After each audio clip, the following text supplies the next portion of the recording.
Hello and welcome to the deep dive. Today, we're really getting into something important happening in the UK, the Climate and Nature Bill. It sounds domestic, but it has these huge international ripples.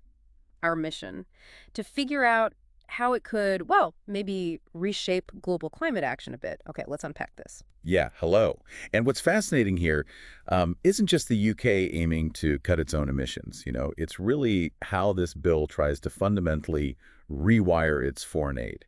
Yeah. So every pound spent abroad isn't just aid. It becomes a strategic tool for climate action. It sort of redefines global influence through sustainability. That's a really interesting way to put it. Okay, so for those of us keeping an eye on environmental policy, what makes this climate and nature bill different? What are the sort of groundbreaking bits? Well, at its heart, it's trying to be comprehensive. It wants legally binding targets for cutting UK carbon emissions, right? But also, and this is crucial, for reversing biodiversity loss. So it goes beyond just carbon and talks about measurable improvements for soil health, water quality, ecosystems. It feels much more holistic, maybe more enforceable. And the really unique part, this idea for a citizen-led climate and nature assembly to actually help shape the policies. A citizen assembly. That sounds, well, radical. How do you make sure something like that actually works? Doesn't it risk getting, bogged down or pushing unworkable ideas? That's a fair question. The design tries to minimize that. It's looking at models that have worked reasonably well in places like France and Ireland. The idea is to ground these big decisions in sort of democratic legitimacy, get recommendations that maybe cut across the usual political divides. It's meant to be proper deliberation. Okay, definitely ambitious at home. But you mentioned the global side. Here's where it gets really interesting. How does a UK law truly change its approach to international development? Right, this is the re-engineering part I mentioned. The bill aims for much better integration between cutting emissions at home and the aid sent abroad. So UK foreign aid would actually need to follow the bill's environmental rules, which means, well, no more UK money for new fossil fuel projects overseas, for example, and instead a much bigger focus on helping developing countries adapt to climate change, build resilience. It basically says development and, looking after the environment are two sides of the same coin now. They're inseparable. Think UK aid helping build roads in Africa, but sustainably.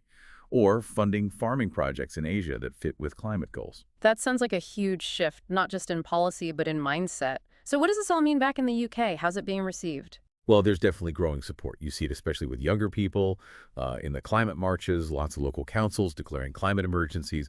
There's real momentum. But naturally, there are worries too. Farmers, some industry groups, unions, they're concerned about the changes needed for land use, transport, energy, big shifts required. Is it Yeah. feasible? Technically, yeah, most experts think so. Economically, it's a challenge, definitely, but probably not impossible. The politics, though, getting everyone on board, that's the real test. But on the flip side, think of the potential jobs, retrofitting homes, planting trees, renewable energy infrastructure. That could be big for local communities. Right, so a domestic challenge, but potentially transformative. What about internationally? If this passes, how does it affect the UK's standing, maybe thinking ahead to, say, COP29? Ugh, COP29. Yes, if this bill passes, it could give the UK a much stronger hand there. At these big UN climate talks, they could go and say, look, we're not just talking about climate action, we're actually putting it into law. Whew. That's quite a powerful diplomatic card, wouldn't you say? Especially when talking with the Global South, they rightly want to see concrete action, not just promises, from richer nations. And the bill pushes for a more generous climate finance model, too. More grants, tech transfer, helping build capacity, tied to fairness, historical responsibility. And does that translate down to communities on the ground abroad?